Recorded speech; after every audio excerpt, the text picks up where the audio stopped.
Il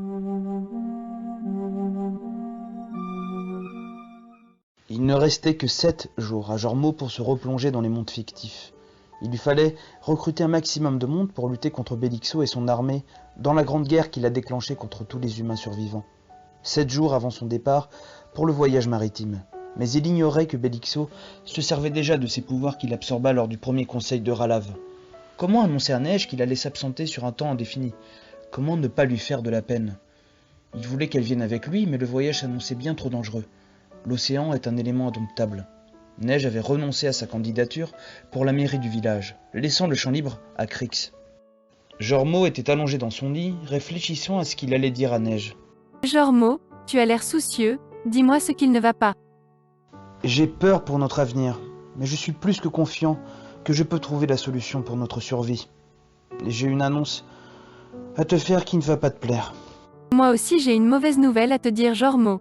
Les élections devaient avoir lieu aujourd'hui, mais malheureusement, comme Crix est le seul candidat, il a été élu d'office. Je crains le pire maintenant, ce mec n'a aucune volonté, c'est sa mère la sorcière qui le manipule comme un pantin, c'est certain et puis son garde du corps est impressionnant, j'ai bien peur que nous ne puissions rien faire contre ça.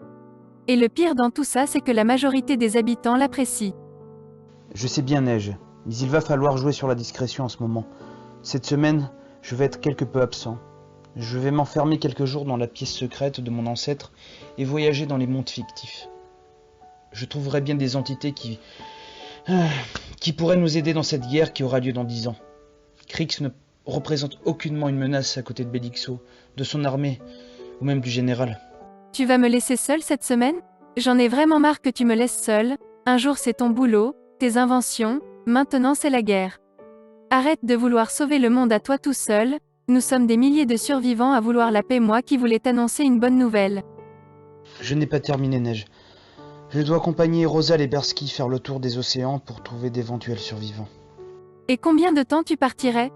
Je sais pas. Plusieurs mois en tout cas. Je sais ce que tu penses, Neige. Mais je fais ça pour toi aussi. Pour nous. Pour notre avenir. Pour que nous puissions vivre enfin en paix tous les deux. Et enfin profiter comme il faut l'un de l'autre. Et avoir enfin des enfants avec toi.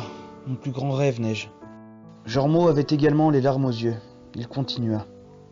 Je te promets qu'après cette guerre, nos vies reprendront normalement.